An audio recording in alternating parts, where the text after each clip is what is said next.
Hello दोस्त, स्वागत है आप लोगों का आपके अपने और हमारे YouTube channel new star coaching centre पर। तो चलिए आज आप लोगों के लिए लाए हैं ये मॉडल पेपर है सोशोलॉजी का। ठीक है, याद रखिएगा, यानी समाज शास्त्र क्लास 12th आर्ट वाले के लिए। ठीक है, जो फाइनल एग्जाम में बहुत ही आप लोगों के लिए मददगार साबित होगा।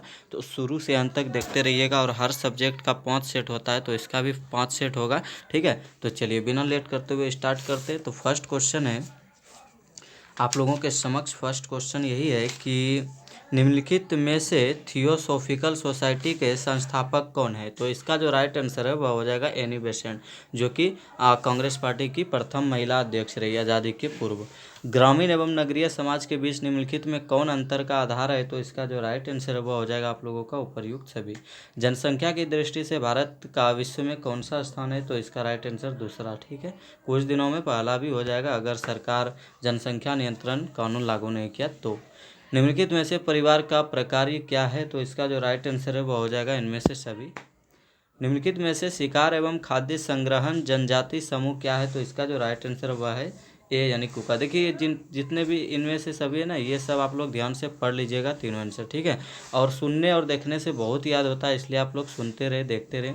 यह किसका कथन है कि सभी आर्थिक व्यवस्थाएं सामाजिक व्यवस्थाएं भी है। प्रत्येक उत्पादन विधि विशेष उत्पादन संबंधों से निर्मित होती है, जो अंततः एक विशिष्ट वर्ग संरचना का निर्माण करती है। यह किसका कथन है। तो इसका जो राइट आंसर वो हो जाएगा कार्ल मार्क्स का, जो जर्मनी के थे, 1818 में जन्म हुआ। ठीक है, प्रोजेक्ट वास्तविक जीवन पर एक भाग है जिसका प्रयोग विद्यालय में किया जाता है। यह कथन किसका है। तो इसका राइट आंसर हो जाएगा बलार्ड। किसने कहा कि क्षेत्रीयता राष्ट्रीयता के अधीन है। तो इसका राइट आंसर है आप लोगों के समक्ष बी यानी कि डॉक्टर राधा कमल मुखर्जी। निम्न में जो सही है उस पर चिन्ह लगाइए। ठीक है, इसका जब आप सभी पढ़िएगा, आप लोग ध्यान से पढ़िएगा, तो आपको पता लगेगा कि इनमें जो कथन सी है वो सही है, यानी कि पंचायत का कार्यकाल 5 वर्षों के लिए निर्धारित की जाती है। बाकी सभी गलत होगा। ठीक है, ध्यान से पढ़ लीजिएगा। अगला है संविधान के किस अनुच्छेद में अनुसूचित जाति जनजाति एवं पिछड़े वर्गों को लोकसभा एवं राज्यसभा सभाओं में प्रतिनिधित्व का प्रावधान किया गया है। तो इसका जो राइट आंसर वह हो जाएगा अनुच्छेद 320 एवं 332। सन 2011 की जनगणना के अनुसार भारत में लोगों की औसत आयु कितनी होती थी। तो इसका जो राइट आंसर है वह हो जाएगा आप लोगों का 11 का डी, यानी कि लगभग 71 वर्ष 2011 में। अभी 60 वर्ष के आसपास है। यदि कृत्रिम साधनों के द्वारा जनसंख्या वृद्धि को नहीं रोका जाता तो माल्थस के अनुसार इससे उत्पन्न होने वाला दशा को क्या कहा जाता है। तो इसका जो राइट आंसर है वह हो जाएगा आप लोगों का सी, यानी कि नैसर्गिक अवरोध। निम्नांकित में से किसने निम्नांकित में से किसने यह निष्कर्ष दिया कि किसी समाज में अति जनसंख्या की समस्या का संबंध पूंजीवादी व्यवस्था से है। तो इसका जो राइट आंसर है वह हो जाएगा कार्ल मार्क्स ने। निम्नलिखित में से भारत के किस राज्य में साक्षरता दर सबसे कम है। तो वह उसका राइट आंसर हो जाएगा आप लोगों का यानी कि बिहार। ठीक है, याद रखिएगा। और सॉरी, सबसे कम जो है वह है यहाँ उत्तर प्रदेश का। ठीक है, याद रखिएगा। चलिए आगे देखते हैं। आगे निम्न में से भारत के किस राज्य में ईसाइयों की संख्या सर्वाधिक है। तो इसका जो राइट आंसर है वह हो जाएगा आप लोगों का केरल। जनजातीय समाजों में धर्म का प्रमुख स्वरूप क्या है। तो इसका राइट आंसर हो जाएगा आप लोगों का डी, यानी इनमें से कोई नहीं। जनजातीय समाज की क्या विशेषता रही है। तो इसका राइट आंसर हो जाएगा आप लोगों का बी, यानी कि समान भाषा। बोडो जनजाति द्वारा आरंभ किया गया बोडो आंदोलन का दूसरा नाम क्या है। तो इसका राइट आंसर हो जाएगा आप लोगों का बी, यानी कि उदयाचल आंदोलन। चलिए उसके बाद देखते हैं। 18 कंप्लीट हो गया। 19 का क्वेश्चन जो है आप लोगों के समक्ष, उसका धुर्ये ने जाति व्यवस्था की अवधारणा 6 विशेषताओं के आधार पर की है। सही है, गलत है या कुछ नहीं। तो सही है। हिंदुओं में विवाह के कितने प्रकार होते हैं। तो 8 प्रकार होते हैं। ठीक है, याद रखिएगा।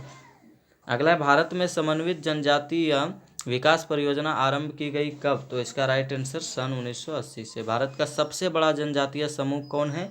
तो इसका जो राइट आंसर है वह हो जाएगा आप लोगों का संथाल, जो झारखंड में सर्वाधिक है। उसके बाद छत्तीसगढ़। कौन सा आदिवासी समाज मातृ प्रधान है। तो इसका राइट आंसर हो जाएगा आप लोगों का 23 का सी, यानी कि गारो। निम्न में से कौन जनजाति की विशेषता है। तो इसका जो राइट आंसर है वह हो जाएगा आप लोगों का इनमें से सभी। परीक्षा विभाग किस जनजाति में होता है। तो इसका राइट आंसर हो जाएगा आप लोगों का डी, यानी भील में।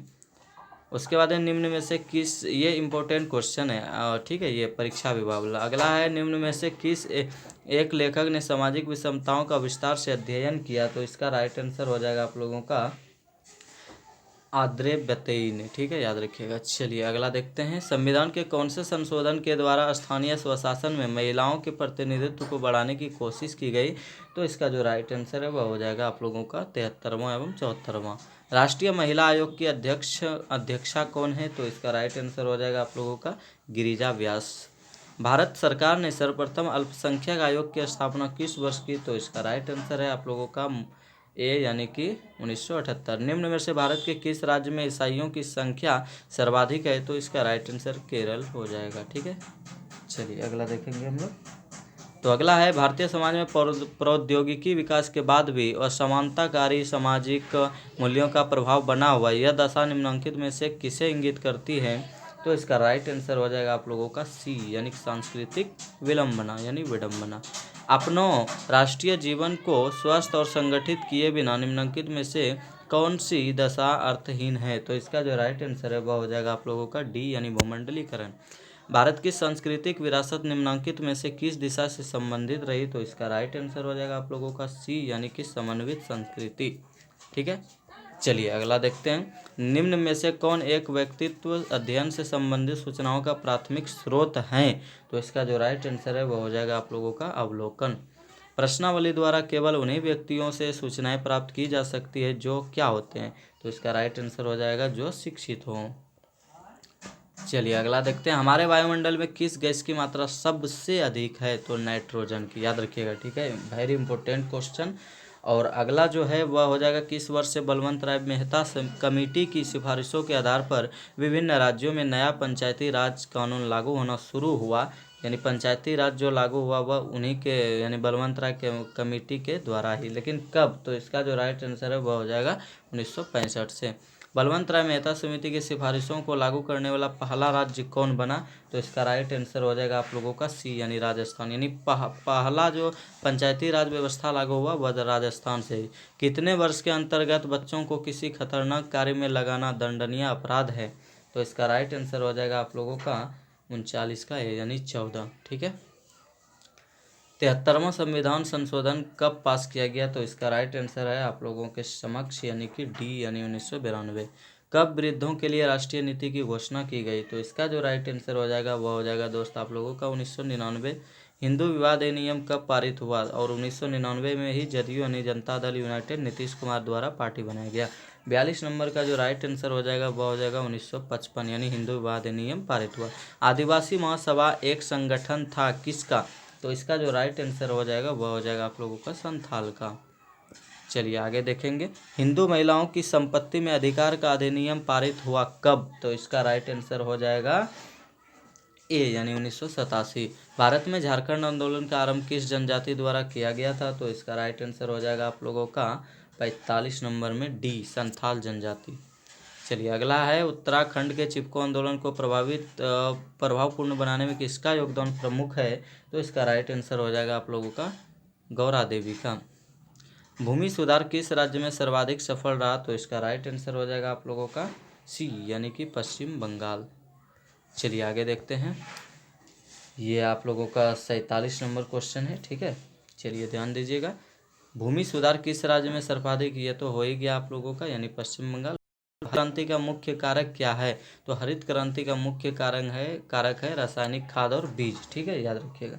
चलिए अगला क्वेश्चन देखेंगे हम लोग, राजमोहिनी आंदोलन संबंधित है किससे, तो जनजातीय आंदोलन से, ठीक है, याद रखिएगा। अगला क्वेश्चन जो है हम लोगों के समक्ष वह हो जाएगा, भारत में लॉर्ड, इसका तो यही आंसर हो जाएगा 49 का, ठीक है, याद रखिएगा। अगला है, भारत में लॉर्ड कर्नवालिस द्वारा जमींदारी व्यवस्था किस वर्ष लागू हुआ, तो इसका जो राइट आंसर है वह हो जाएगा आप लोगों का बी यानी कि 1793।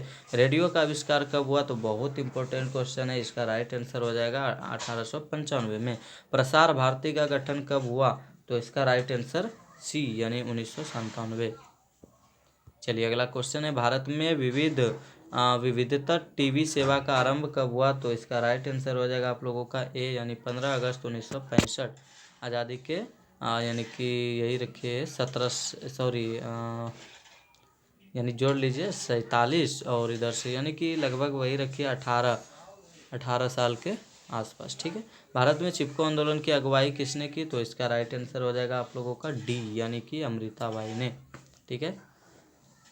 चलिए अगला, और हाँ, नेतृत्व ये सुंदरलाल बहुगुणा जी है मेन उसका नेता। जन संचार उन साधनों की पूर्णतता है जिनके द्वारा एक दूसरे से बहुत दूर स्थित लोगों में कुछ विचारों का प्रसार करके सामाजिक और वैचारिक क्षेत्र में उनकी सहभागिता को बढ़ाया जाता है। यह किसने कहा? देखिए ये बड़ा बड़ा क्वेश्चन से आप लोग भागिएगा नहीं, क्योंकि ये मैक्सिमम 2-4 गो आ ही जाता है, ठीक है। तो इसका जो राइट आंसर है वो हो जाएगा आप लोगों का लेपियर ने। स्वतः स्फूर्त जनाक्रोश को क्या कहा जाता है? क्या कहा जाता है? तो इसका राइट आंसर हो जाएगा आप लोगों का सी, यानी कि परिस्थिति विशेष में सामाजिक आंदोलन कहा जाता है। निम्नलिखित में से कौन सामाजिक आंदोलन का एक उदाहरण है? तो इसका राइट आंसर हो जाएगा आप लोगों का दोनों, यानी भारत में स्वतंत्रता आंदोलन और झारखंड आंदोलन दोनों है। अगला, संपूर्ण पर्यावरण का अर्थ क्या हुआ? तो इसका राइट आंसर है आप लोगों का उपर्युक्त सभी होगा, प्राकृतिक पर्यावरण, सामाजिक और सभी प्रकार का पर्यावरण, तभी ना संपूर्ण पर्यावरण हुआ। अगला है, किस आयोग की स्तुति के आधार पर अन्य पिछड़े वर्गों को सरकारी सेवाओं में 27% आरक्षण दिया गया? तो इसका जो राइट आंसर है वह हो जाएगा मंडल आयोग। भारत के किस राज्य में पिछड़ी जाति आंदोलन सर्वप्रथम प्रारंभ हुआ? तो इसका जो राइट आंसर है वह हो जाएगा डी, यानी कि तमिलनाडु, ठीक है। चलिए फर्स्ट आपका ख़त्म, सॉरी ये तीसरा है सोशोलॉजी का, और चौथा आप लोगों को वेट करना होगा, ठीक है। इसी तरह लगातार पढ़ते रहिए और हमारे चैनल को सब्सक्राइब किए बिना नहीं जाइएगा। Good bye.